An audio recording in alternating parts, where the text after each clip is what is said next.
Mimmo Fontana, assessore al Comune di Agrigento, oggi un incontro qui alla scuola, al liceo Empedocle. Quali sono le motivazioni di questa iniziativa? Noi stiamo portando avanti il piano di comunicazione del nuovo piano di raccolta differenziata. Lo abbiamo già fatto a Fontanelle, nel quartiere dove già da un anno stiamo sperimentando questo nuovo sistema di raccolta e gestione dei rifiuti. Lo abbiamo già fatto anche qui al liceo classico. Torniamo al liceo classico per proporre un parallelo tra Agrigento e la provincia di Treviso. Qualcuno in questi mesi, quando spesso ho fatto riferimento a Treviso, mi è sempre detto: ma noi siamo una realtà diversa, pensiamo a noi. Io non lo condivido. Io ritengo che se noi vogliamo fare il meglio dobbiamo copiare dai migliori al mondo, e siccome i migliori al mondo sono amici e ce li abbiamo in Italia, non c'è ragione per non farci seguire da loro. E allora stiamo oggi proponendo ai ragazzi del liceo classico un parallelismo tra la raccolta differenziata che comincerà nella nostra città, in tutta la città, in estate, e la provincia di Treviso, dove non solo si sperimenta già da alcuni anni, ma dove davvero hanno costruito un sistema che è il più efficiente che ci sia al mondo, perché non si occupano solo della raccolta, ma loro hanno dotato il consorzio, il loro ambito, di tutta l'impiantistica necessaria per riciclare il materiale, perché quello che va ricordato è che la raccolta differenziata è solo il primo passo verso il recupero di materia. Quella di oggi è l'ultima lezione che assieme al Comune di Agrigento e ai docenti del Liceo Classico Empedocle realizziamo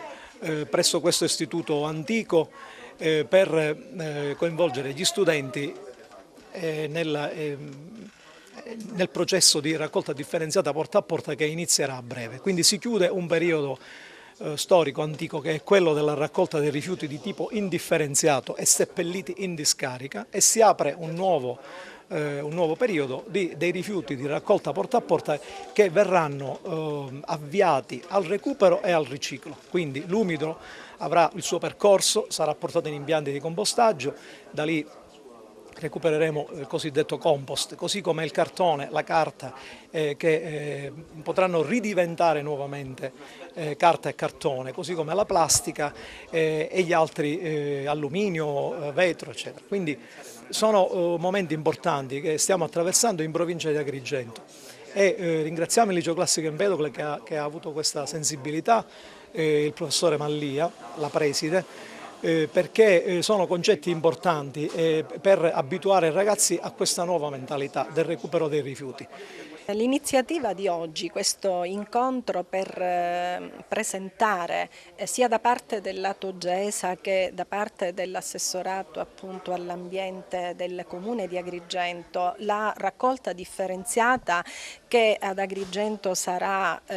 promossa e organizzata e sarà estesa un po' a tutti i quartieri della città appunto a partire da luglio, è per noi una iniziativa di grande interesse e che peraltro viene anche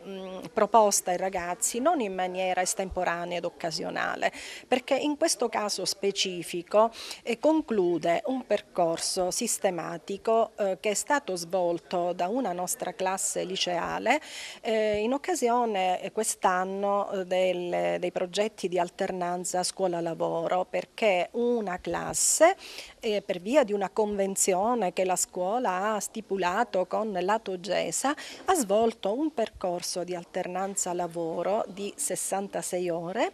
quindi 2 settimane nel corso dell'anno, ed è stato un percorso estremamente stimolante, interessante,